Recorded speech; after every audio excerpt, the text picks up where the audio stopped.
निदिष्ठं देविन्दविन्दवन्दं वन्दे तं सभ्यदा शिरसा। नमो अर्यन्तानं नमो सिद्धानं नमो आयर्यानं नमो वज्रायानं नमो लोये सव्यसानं। जय बोलिए परम पूज्य आचार्य श्री नेमिचंद सिद्धांत देवी की, परम पूज्य आचार्य गुरुवर श्री विराग सागर जी गुरुदेव की, परम पूज्य आचार्य गुरुवर श्री विनम्र सागर जी गुरुदेव की, द्वादशांग जिनवाणी माता की।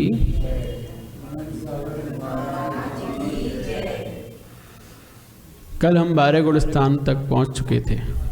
गाथा नंबर 13 चल रही है और गाथा नंबर 13 में 12 गुण स्थानों का विवेचन हमने कर लिया था। आज 13वें गुण स्थान को समझते हैं। तो यहाँ पर मोह का नाश होने के पश्चात, जैसे मोह का नाश होता है, अंतर्मूर्त काल में निज शुद्ध आत्मानुरूप एकत्व वितर्क अविचार नामक द्वितीय शुक्ल ध्यान लगाते हैं।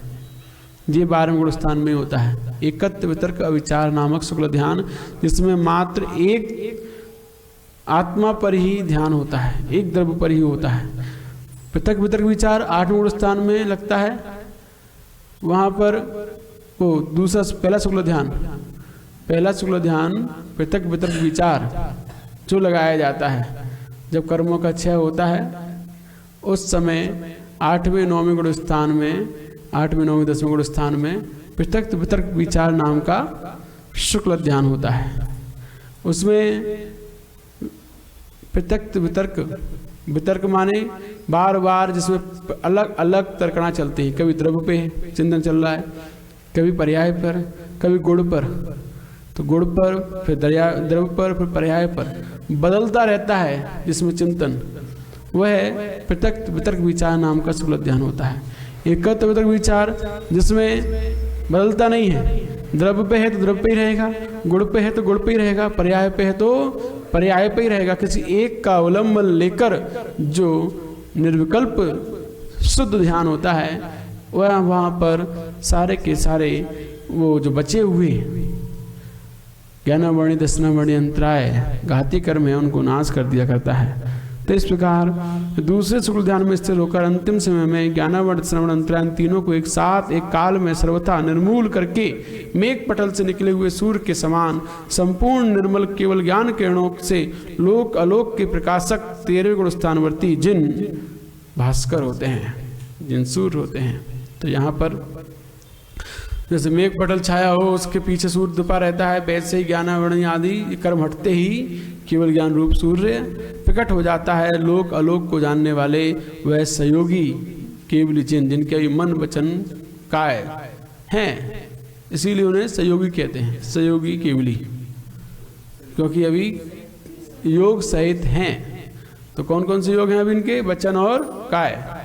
मन द्रव्य मन है, भाव मन समाप्त हो चुका है, इसीलिए वहाँ पर वह सहयोग केवली कहे जाते हैं। लेकिन वह भी लोक अलोक दोनों के प्रकाशक होते हैं, दोनों को जानने वाले होते हैं, बतलाने वाले होते हैं, इसीलिए वह सूर्य की उपमा उन्हें दी गई है। जिस प्रकार सूर्य संपूर्ण लोक का ज्ञान कराता है, अंधेरे में कुछ ज्ञात नहीं हो पाता कौन सी वस्तु कहाँ पर है, कैसी है, सूर्य प्रकट होता है, वैसे ही सब कुछ दिखाई देने लगता है, ज्ञात होने लगता है। ऐसे ही जब केवल ज्ञान प्रकट हो जाता है तो लोक अलोक दोनों स्पष्ट रूप से झलकने लगते हैं।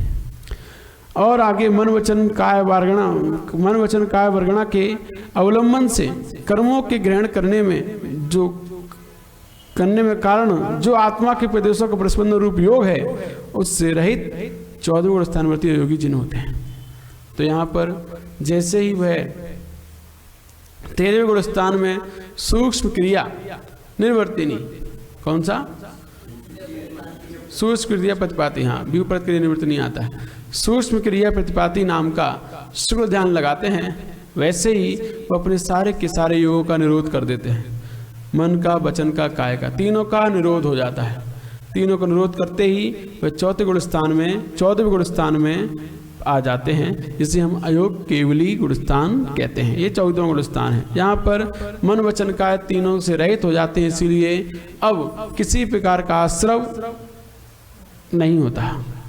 सारे के सारे आश्रमों से रहित। ये आश्रम इनके द्वारा ही होता है, मन वचन काया के द्वारा। तो इसीलिए वहाँ पर कोई आश्रम नहीं होता, वह निराश्रव होते हैं, वह समस्त 18,000 शील के स्वामी हो जाते हैं। क्योंकि 18,000 शील के स्वामी तभी है जब पूर्ण रूप से निराश्रव हो जाते हैं, तब तक शील के स्वामी नहीं कहलाते। तो इस प्रकार वहाँ 14वें गुण स्थान को प्राप्त होते हैं। और वहाँ पर कितनी देर रहते हैं? आ ई उ री ली, इन 5 ह्रस्व अक्षरों के कहने में इतना समय लगता है, उतने समय में वे वहाँ रहते हुए व्यू परत क्रिया निर्वृत्तिनी नाम का 34 शुक्ल ध्यान लगाते हैं और समस्त अष्ट कर्मों का नाश करते हुए, 4 तो हो ही चुके थे, बाकी के 4 का नाश करते हुए वह निर्वाण को प्राप्त हो जाते हैं। तो तदंतर निश्चय रत्नात्मक कारणभूत, तो निश्चय रत्नत्रय जो कारणभूत है हमारा ज्ञान दर्शन चारित्र अपनी आत्मा का, निश्चय क्या है? निश्चय रत्नत्रय क्या है? छेड़ाना पढ़ते ना हम, पर द्रव्यन से भिन्न आप में रुचि सम्यक्त भला है, आप रूप को जान सको तो सम्यक ज्ञान कला है, आप रूप में लीन रहो तो सम्यक चारित्र सोई। ये निश्चय है तीनों कि पर द्रव्यों से भिन्न स्वयं में रुचि होना निश्चय दर्शन, सम्यक दर्शन है। आप रूप को जान सको सो सम्यक ज्ञान कला है, तो अपने आप को जान रहे हैं, ये निश्चय सम्यक ज्ञान है। आप रूप में लीन रहो सो निश्चय चारित्र, तो जो अपने आप में लीन है ये निश्चय चारित्र है। तो इस प्रकार स्वयं में रुचि, स्वयं में ज्ञान और स्वयं में ही लीनता चारित्रपना, जब स्वयं तीनों की एकता हो जाती है, जहाँ ज्ञान ज्ञाता ज्ञेय को विकल्प नष्ट होकर आत्मा में ही ध्यान ध्याता ध्येय का विकल्प नष्ट हो जाता है। ध्यान ध्याता ध्येय, ध्येय कौन? आत्मा। ध्यान किससे? आत्मा से। और ध्याता कौन? आत्मा। तीनों ही जब एक हो जाते हैं, एकता हो जाती है, वहाँ पर यह निश्चय रत्नत्रय की प्राप्ति हो जाती है। तो जब तक तीनों अलग अलग हैं, ध्यान करने वाला अलग है, जिसको ध्याया जा रहा है वो अलग है, ध्येय अलग है उसका, तब तक व्यवहार है। और जब तक तीनों एक हो जाते हैं, वहीं पर निश्चय रत्नत्रय प्रकट होता है। और जैसे ही निश्चय रत्नत्रय प्रकट होता है, वैसे ही समय सार नामक जो परम यथाख्यात चारित्र है, उसके पूर्वोक्त 14 गुण स्थानों से रहित, ज्ञानावणादि अष्टकर्मों से रहित, सम्यक आदि अष्टगुणों में गर्वित, निर्नाम नाम रहित, निर्गोत्र गोत्र रहित आदि अनंत गुण सहित वह सिद्ध हो जाते हैं। ये बात यहाँ पर समझाई गई है। सारे नाम कर्म से रहित, गोत्र कर्म से रहित और अनंत गुणों से सहित वहाँ वह हो जाते हैं। यहाँ से पूछता है केवल ज्ञान हो जाने पर मोक्ष के कारणभूत रत्नत्रय की पूर्णता हो गई तो उसी से मोक्ष होना चाहिए। सहयोगी और अयोगी इन दोनों गुण स्थानों में रहने का कोई समय ही नहीं है। इस शंका का परिहार करते हैं। जब निश्चय रत्नत्रय की प्राप्ति हो गई, उसी से मोक्ष होना चाहिए। निश्चय रत्नत्रय की प्राप्ति कब हो गई थी? 13 गुण स्थान में हो गई थी। 13-14 में फिर क्यों रुके? वही मोक्ष होना समझना चाहिए। शंका का परिहार करते हैं। केवल ज्ञान हो जाने पर यथाख्यात चारित्र तो हो जाता है, किंतु परम यथाख्यात चारित्र नहीं होता। अभी परम यथाख्यात चारित्र यहाँ दृष्टांत है, जैसे कोई मनुष्य चोरी नहीं करता, किंतु उसको चोर के संसर्ग का दोष लगता है। चोरी ना करे, फिर भी ये चोरी करने वाले के साथ रहता है, तो चोरी कहलाता है ना? दोस्तों से लगता ही है।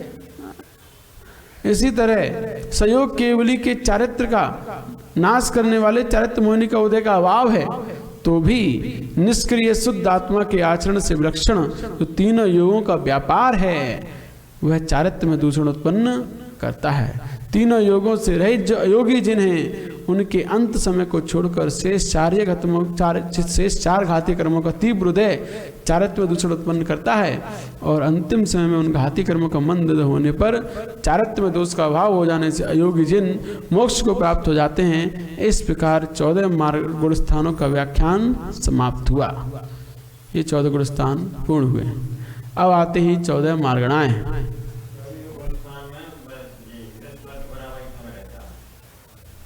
क्या हाँ, 14 गुण स्थान में 5 लघु स्रव को कहने में जितना समय लगता है उतना ही समय के लिए वहाँ वो रुकते हैं और उसके बाद वह निर्वाण को प्राप्त हो जाते हैं। हाँ, अंतिम समय में परम यथाख्याचारित के माध्यम से वह समस्त कर्मों का नाश करते हुए निर्वाण को प्राप्त हो जाते हैं और वहाँ वही चारित्र रहता है। परम यथाख्याचारित क्षायिक चारित्र ही रहता है सिद्धों के।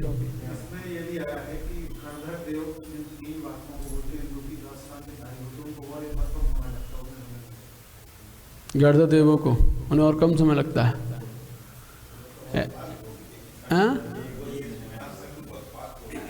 बहुत फास्ट बोलते हैं। तो कहने का मतलब हमारे कहने से नहीं, हम कहें इतनी देर में नहीं, और भी हमसे श्रेष्ठ कहने वाले हैं। तो सबसे जल्दी जो कह सकता है उतने समय में उन्हें निर्वाण हो जाता है। तो गणधर देव जो अंतर्मूर्त में द्वादशांग का पाठ कर लेते हैं तो वह कितनी जल्दी ये 5 रस बोल सकते हैं अक्षर, तो उतने कम समय में वह निर्वाण को प्राप्त हो जाते हैं। 14वें गुणस्थान बहुत कम समय का होता है। 13वें गुणस्थान ही होता है कि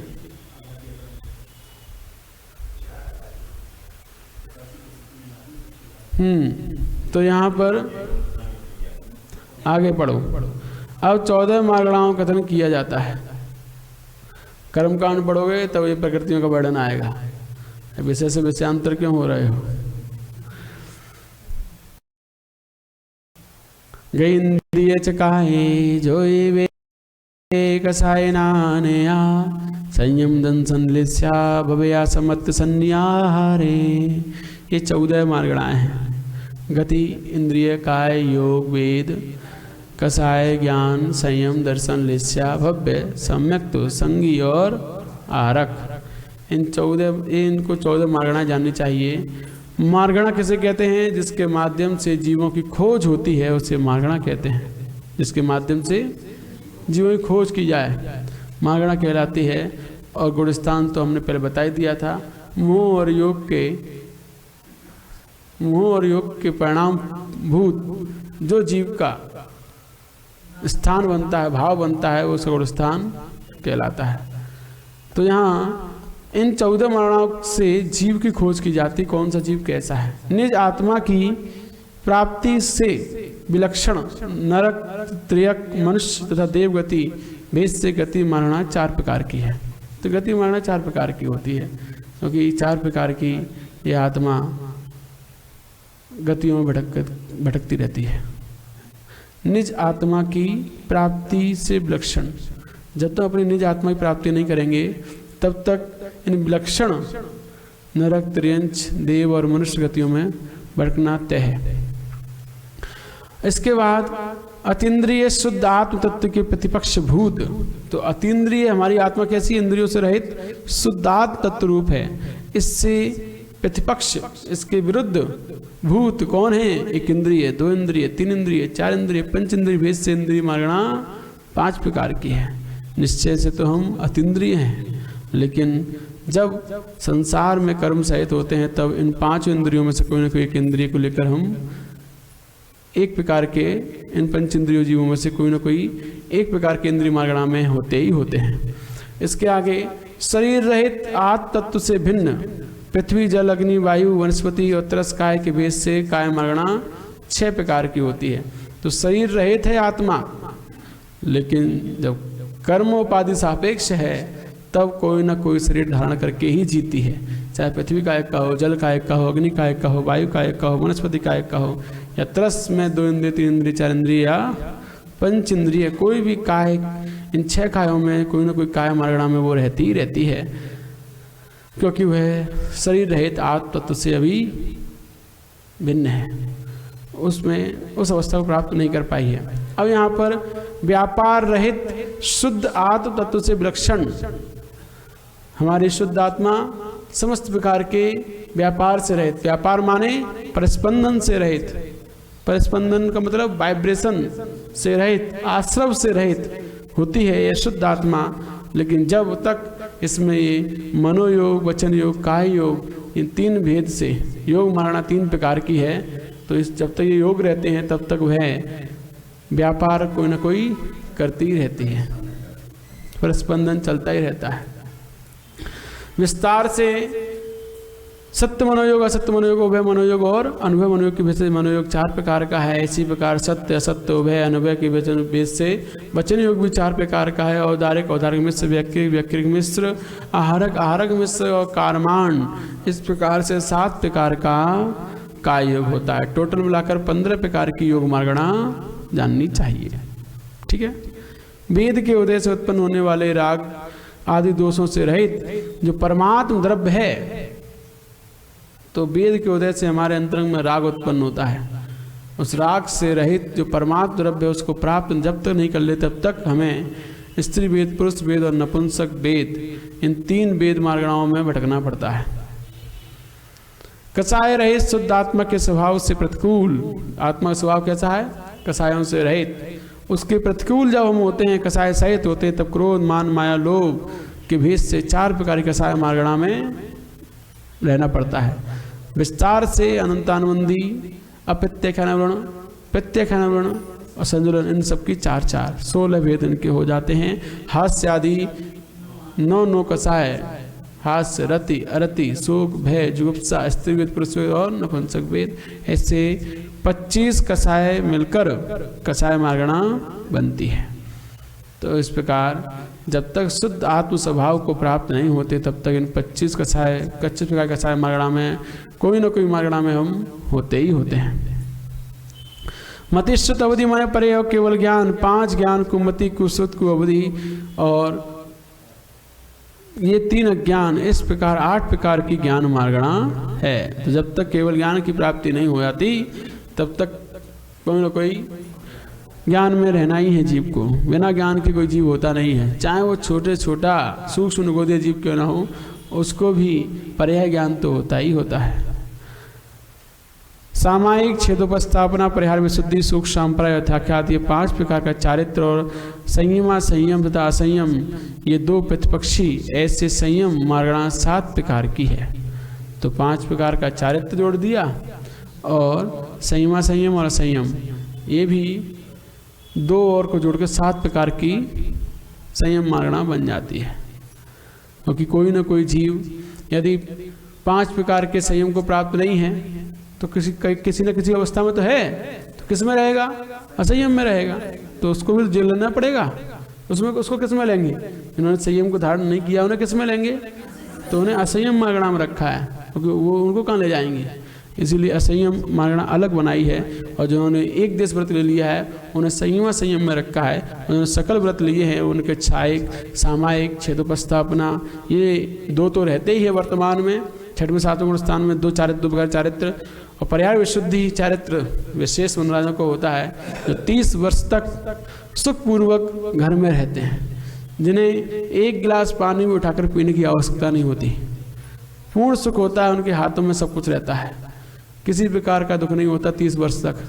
30 वर्ष तक सुखपूर्वक घर में रहते हैं, फिर घर त्याग कर कर मुनि बनते हैं, और मुनि बनकर केवली के पाद मूल में प्रत्याख्यान नामक अधिकार का जो पठन करते हैं उनको यह परिहार विशुद्धि रिद्धि प्राप्त होती है। उनको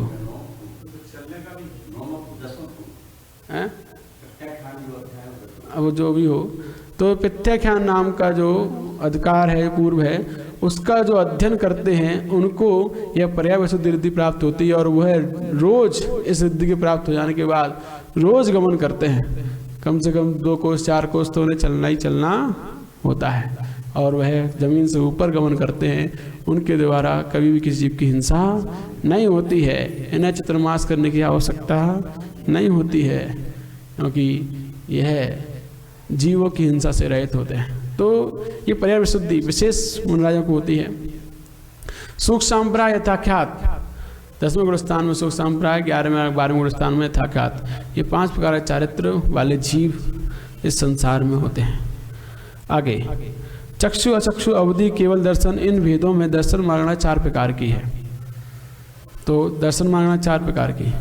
कसायों से कसायों के उदय से रंगी हुई जो मन वचन कायी प्रवृत्ति है, उससे भिन्न जो परमात्म द्रव्य है, उस परमात्म द्रव्य से विरोध करने वाली किस नील कापोत पीत पद्म शुक्ल ऐसे 6 प्रकार की लिस्या मानना है। तो कसायों के उदय से रंगी हुई, कसायों से अनुरंजित मन वचन कायी की प्रवृत्ति को लिस्या कहते हैं। पहले बताया था योगों से अनुरंजित मन वचन कायी प्रवृत्ति को गुणस्थान कहते हैं, कसायों से अनुरंजित मन वचन कायी प्रवृत्ति को लिस्या कहते हैं। तो यहाँ कसाय, जब हमारे मन वचन कायी में जितनी ज़्यादा कसाय होती है वैसी हमारी लिस्या बनती है, वैसा हमारा ओरा बनता है। लिस्या माने ओरा, आवामंडल वैसा बनता है। वो 6 प्रकार का है, जो किस नील कापोत पीत पद्म शुक्ल 6 रंगों का होता है।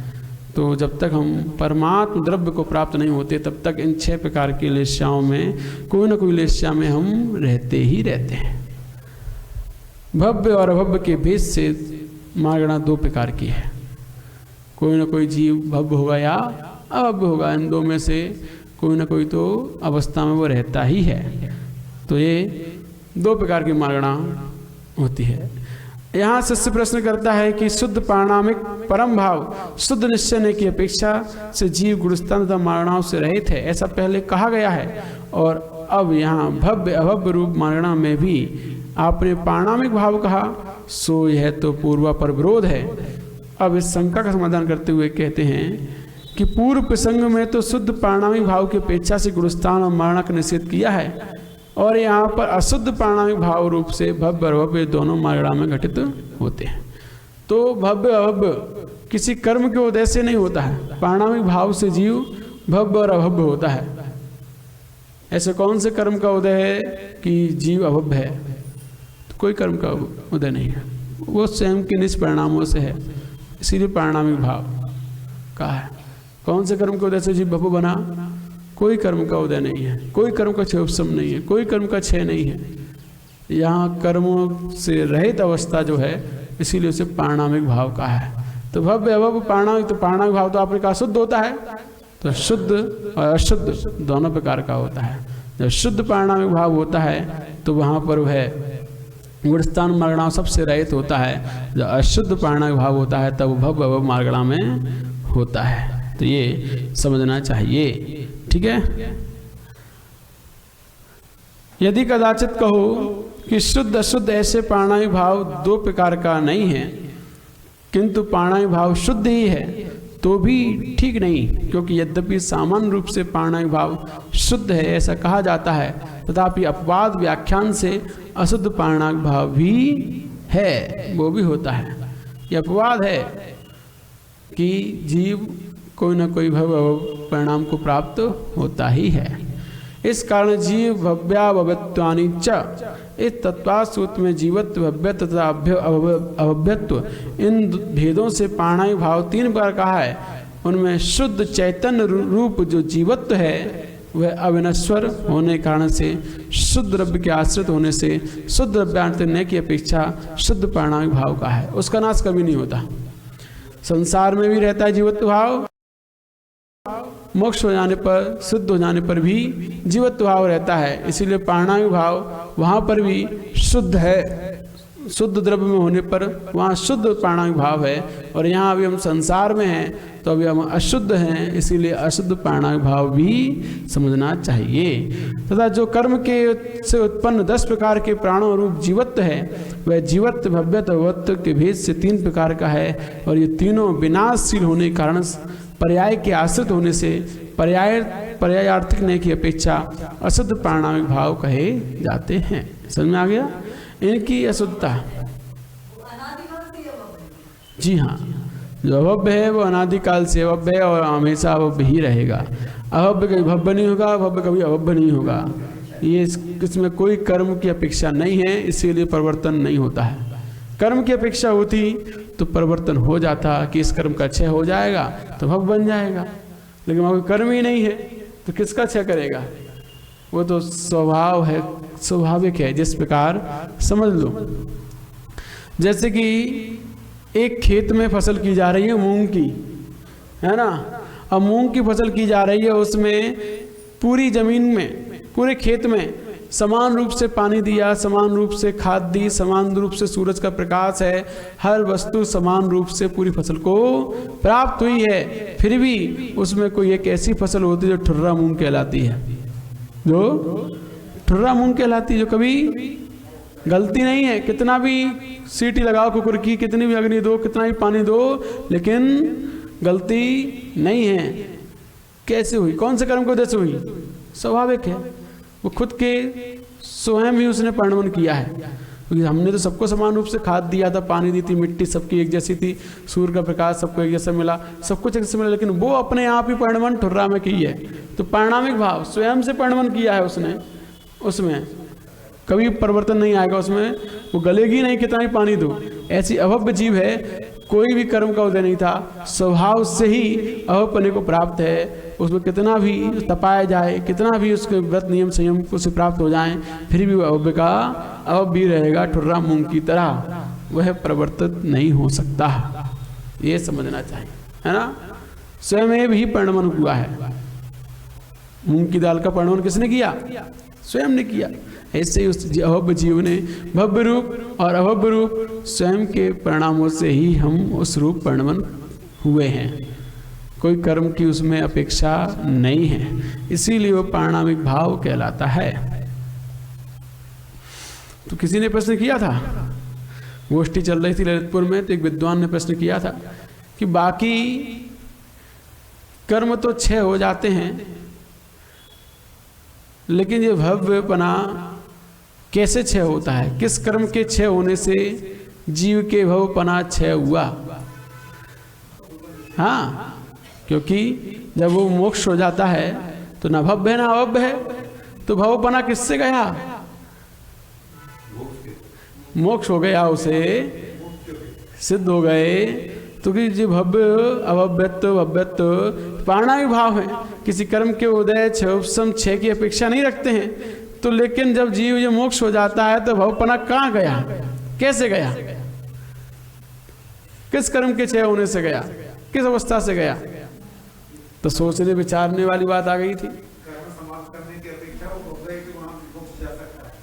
नहीं, मोक्ष तो जाता है, लेकिन भवपना समाप्त क्यों हुआ? भवपना किस क्या कारण से समाप्त हो गया? कर्म समाप्त होने से। कर्म की अपेक्षा तो है ही नहीं उसमें, वो तो पारिणामिक है। वो अभव्य स्वभाव अलग चीज है, स्वभाव अलग है, पारिणामिक भाव की बात चल रही है। तो यहाँ तो कैसे गया वो पारिणामिक भाव? तो सोच विचार में पड़ गए थे एक दिन तो कि कैसे इसका उत्तर दिया जाए। जो महाराज जी थे विज्ञ सागर जी, अब चिंतन में विद्वान ने पूछ लिया तो अगले दिन बताएंगे। तो उससे अगले दिन उन्होंने रात भर चिंतन किया, सुबह फिर उन्होंने बताया कि आपने जो प्रश्न किया था भव्य पना समाप्त किससे हुआ? किसी कर्म के 6 से हुआ नहीं है, किसी कर्म के अभाव से हुआ नहीं है, तो किस कारण से भवपना गया? तो उन्होंने कहा जीव भव्य अभव्य एक उसकी योग्यता है। भव्यपना और अभव्यपना क्या है? योग्यता है। और उसने जब उस योग्यता का फल प्राप्त कर लिया तो उस योग्यता किस काम की? वहां पर उस योग्यता का फल प्राप्त हो चुका है। भवपने का फल जो है वो प्राप्त निर्माण हो चुका है। अब इसलिए इस योग्यता की कोई आवश्यकता नहीं है, क्योंकि हम उसके फल हैं, वही तो कह रहे, कार्य पूर्ण हो चुका है, तो उस कारण की आवश्यकता नहीं रही, इसीलिए वहां पर वो अपने आप ही समाप्त हो जाता है। तो ये बात उनका, हाँ, ये तर्क से सही बैठता है। तो मतलब सोचना पड़ता है कब कौन क्या पूछ ले। तो इस प्रकार यहाँ इस शंका का उत्तर यह है कि तीनों, यहाँ शंका क्या की कि जो कर्म से उत्पन्न 10 प्रकार के प्राण रूप जीवत्व है, जीवत्व भव्यत्व अभव्यत्व के वैसे 3 प्रकार का है। ये तीनों विनाशशील होने के कारण पर्याय के आश्रित हैं, पर्याय की अपेक्षा अशुद्ध प्राणायाम भाग कहे जाते हैं। इनकी अशुद्धता किस प्रकार से है, ये शंका कर रहे हैं। इस शंका का उत्तर यह कि यद्यपि ये तीनों अशुद्ध प्राणामिक व्यवहार ने से संसारी जीव में हैं, तथापि सभ्य शुद्धाहु शुद्ध नया, इस वचन से तीनों भाव शुद्ध निश्चय की अपेक्षा नहीं है और मुक्त जीवों में सर्वथा ही नहीं है। इस कारण उनकी अशुद्धता कही जाती है। क्योंकि ये मुक्त जीवों नहीं पाए जाते हैं। भव्यत्व भव्यत्व और शुद्ध निश्चय से ये नहीं कहा जा रहा है, इसीलिए ये किसने से कहा जाएगा? अशुद्ध ने से कहा जाएगा। उन शुद्ध और अशुद्ध प्राणायिक भाव में से जो शुद्ध प्राणायिक भाव है वह ध्यान के समय ध्यान करने योग्य होता है, ध्येय होता है, वो ध्यान नहीं होता है, ध्यान रूप नहीं होता, क्योंकि ध्यान पर्याय विनश्वर है और शुद्ध प्राणायिक द्रव्य रूप होने के कारण अविनाशी है। यह सारांश है कि जो ध्येय है हमारा ध्यान में, ध्येय कौन है? निज आत्मा। तो निज आत्मा अविनाशी है, ध्यान की पर्याय तो नश्वर है। आज जो हम ध्यान कर रहे हैं वो नहीं करेंगे कल। क्यों नहीं करेंगे? क्योंकि हमें जब उस ध्यान का फल प्राप्त हो जाएगा तो हम ध्यान करने की आवश्यकता क्या है? केवली भगवान जब हो जाते हैं ध्यान नहीं करते हैं। केवली के होने के बाद जब तक वह समझ में बैठते हैं, जब तक वह विहार करते हैं, कोई ध्यान नहीं होता है। क्यों? अब ध्यान करना किसके लिए? ध्यान का फल मिल गया, केवल ज्ञान प्राप्त हो गया, किस लिए ध्यान करेंगे? तो ध्यान कब करते हैं? लास्ट में, जब योग निरोध करना होता है तब वह ध्यान करने बैठते हैं, उससे पहले कोई ध्यान नहीं होता है। तो ध्यान विनश्वर है, कुछ देर होता है फिर खत्म, क्योंकि उसका फल जब प्राप्त हो जाता है करने की आवश्यकता नहीं। लेकिन ध्येय जिसका ध्यान किया जा रहा है वो अविनाशी है, अविनश्वर है, इसीलिए वही शुद्ध पारणामिक भाव रूप होता है जीवत्व।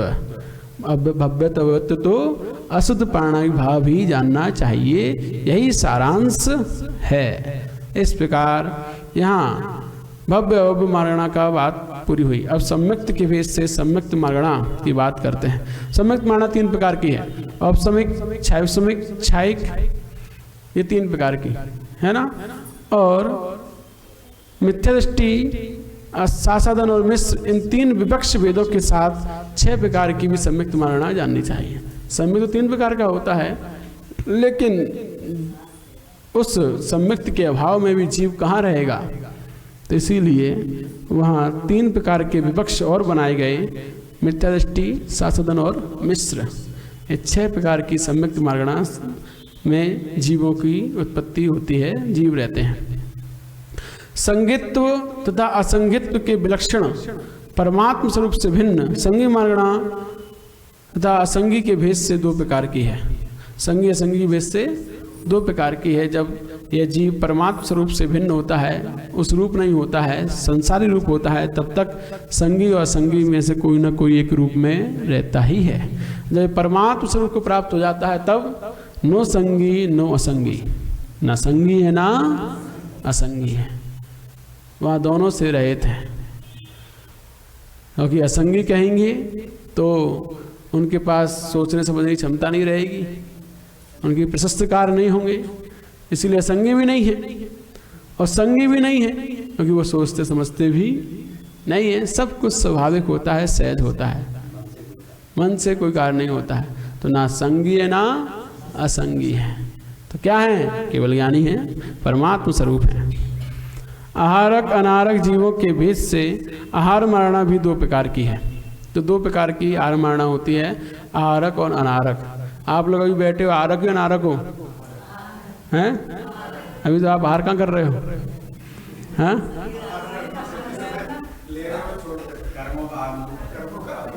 तो निरंतर यह जीव जब तक पर्याप्त है तब तक यह आहारक ही होता है। अपर्याप्त अवस्था में विग्रह गति में कुछ देर के लिए अनारक होता है, 1 2 3 समय के लिए, बस 1 2 3 वाना आर का 3 समय के लिए जीव अनारक होता है। बाकी के समय हर समय जैसे ही किसी दूसरी शरीर को धारण करता है, तुरंत उस शरीर के योग्य वह आहार, भाषा, पर्य आदि 6 पर्याप्तियों को ग्रहण करना प्रारंभ कर देता है। तो इन 6 पर्याप्तियों को हम निरंतर ग्रहण करते रहते हैं। उनकी पूर्ति हो जाए तो पर्याप्त हैं, और पर्याप्त होने के बाद भी उनकी वृद्धि के लिए, शरीर की वृद्धि के लिए श्वास, श्वासोश्वास और कर्म वर्गणाओं को ग्रहण करते ही रहते हैं। इसीलिए हम आहारक हैं और अनारक विग्रह गति में जानना चाहिए। इस प्रकार 14 मार्गणाओं का स्वरूप जानना चाहिए। इस रीति से शॉर्ट में समझाया, विस्तार समझना है 24 ठाना पढ़ना चाहिए,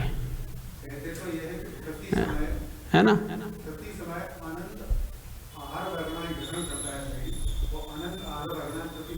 छोड़ता है, वो छोड़ता है और उनसे दूनी वह और भी प्रगणाओं को ग्रहण करता है। सबसे ज़्यादा आहार प्रगणाओं ग्रहण करता है, फिर उसके बाद आहार प्रगणाओं से फिर उसके बाद रस वर्णना बनती है, कुछ ऐसा कुछ था, उससे आगे आगे वो कम हीन होती जाती है। सबसे ज़्यादा आहार वर्णाओं ग्रहण करता है। आहार वर्णाओं से संख्यात गुणाहीन इंद्रिय वर्गणाओं ग्रहण करता है, उससे संख्यात गुणा की हीन भाषा वर्णा को, ऐसे ऐसे आगे आगे वृद्धि। सबसे ज़्यादा आहार वर्णा को ग्रहण करता है असंख्यात गुणी एक बार में। तो ये इस प्रकार संक्षेप में आपको 14 वर्गणाओं का विषय समझाया। आपको विस्तार समझना है तो क्या पढ़ो, 24 स्थान दर्शन, 24 ठाना पढ़ना चाहिए। उसमें विस्तार से इसका पूर्ण विवेचन किया जाता है। या तो सिर्फ और सिर्फ उनकी परिभाषा और स्वरूप समझाए गए हैं। इस रीति से पुड़वी जल तेव बाहु इत्यादि 2 गाथाओं और तीसरी गाथा निक्कम्माट गुणा की 3 पदों से गुणस्थान जीव समास पर्याप्ति प्राण संज्ञा 14 मारणा और उपयोगों से इस प्रकार क्रम से 20 प्ररूपणाएँ कही हैं। इत्यादि गाथा में कहा हुआ स्वरूप धवल, जय धवल, महाधवल प्रबंध नाम की जो 3 सिद्धांत ग्रंथ हैं उनकी बीज पद की सूचना ग्रंथकार ने की है। तो ये यहाँ से निकाला जाता है सारा का सारा विषय। धवला जी, जय धवला जी, महाधवल। तो जय धवल टीका कसाय पाहुड़ की है, महाधवल अलग है। महाबंध की टीका को महाधवल कहते हैं और षटखंडागम की टीका को धवल कहते हैं। तो ये धवल, जय धवल और महाधवल ये महान सिद्धांत ग्रंथ हैं जिनको बड़े बड़े आचार्य दूर से ही नमोस्तु करते हैं, पढ़ते भी नहीं हैं। हर किसी की क्षमता नहीं है इनको पढ़ने की।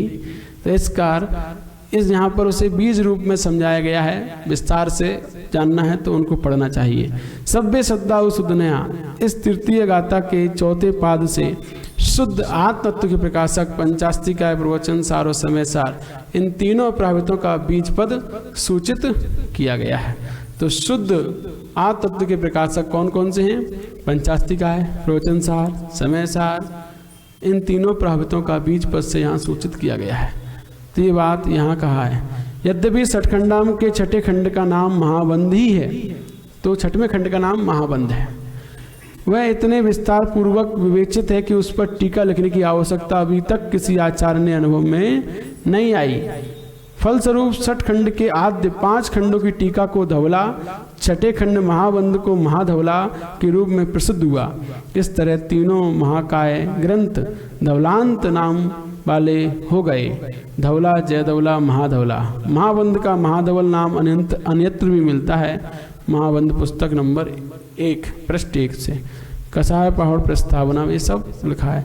अतः महाबंध को महाधवल नाम से अभिहित करना अनुचित नहीं है। भले टीका नहीं है महाबंध की, लेकिन महाबंध अपने आप में ही विस्तार ग्रंथ है, इसीलिए उसको महाधवल कहा जाता है। ठीक है, अनुचित नहीं है। अब यहाँ गुणस्थान और मागणाओं में केवल ज्ञान, केवल दर्शन, ये दोनों तथा छायिक सम्यक्त और अनारक शुद्ध आत्मा के स्वरूप अतः साक्षात उपादेय हैं। तो ये क्या है? उपादेय। कौन? केवल ज्ञान, केवल दर्शन, छायिक सम्यक्त और अनारक शुद्ध आत्मा के स्वरूप हैं ये, इसीलिए उपादेय हैं, ग्रहण करने योग्य हैं। जो शुद्ध आत्मा के सम्यक श्रद्धान ज्ञान आचरण रूप कारण समय सार है, वह भी उसी उपादेय भूत का एक विवक्षित देश शुद्ध ने के द्वारा साधक होने से परंपरा से उपादेय है। तो ये भी उपादेय है। कौन? सम्यक दर्शन ज्ञान और चारित्र कारण रूप समय सार। समय सार माने आत्मा, दर्शन ज्ञान रूप आत्मा उपादेय है। यही मुख्य रूप से उपादेय है, क्योंकि इसी के द्वारा ही हम केवल ज्ञान, केवल दर्शन, आत्म परमात्म स्वरूप को प्राप्त होते हैं। तो ये सम्यक श्रद्धान ज्ञान आचरण रूप कारण समय सार वह उसी उपादेय भूत का एक विवक्षित देश शुद्ध ने के द्वारा साधक होने से परंपरा से उपादेय है। इसके सिवाय सब हे है, सब छोड़ने योग्य है और कुछ ग्रहण करने योग्य नहीं है। तो हमें क्या ग्रहण करना है? क्या हमें तो ग्रहण करना है? दुकानदारी, घर परिवार, वही सब हमारे लिए उपादेय है ना। हमारे लिए उपादेय ज्ञान दर्शन चारित्र है, बाकी सब हे है, ये समझते हुए हमें ये द्रव्य संग्रह अध्यात्म ग्रंथ पढ़ रहे हैं तो अध्यात्म की बातों को ही यहाँ विवेक विशेष रूप से बतलाया जाएगा कि हम क्या उपादेय क्या ग्रहण करने योग्य है। इस प्रकार जो जीवादि अधिकार में शुद्ध अशुद्ध जीव के कथन की मुख्यता से सप्तम स्थल में 3 गाथाएं पूर्ण हुई। अब इसके आगे 14वीं गाथा का कथन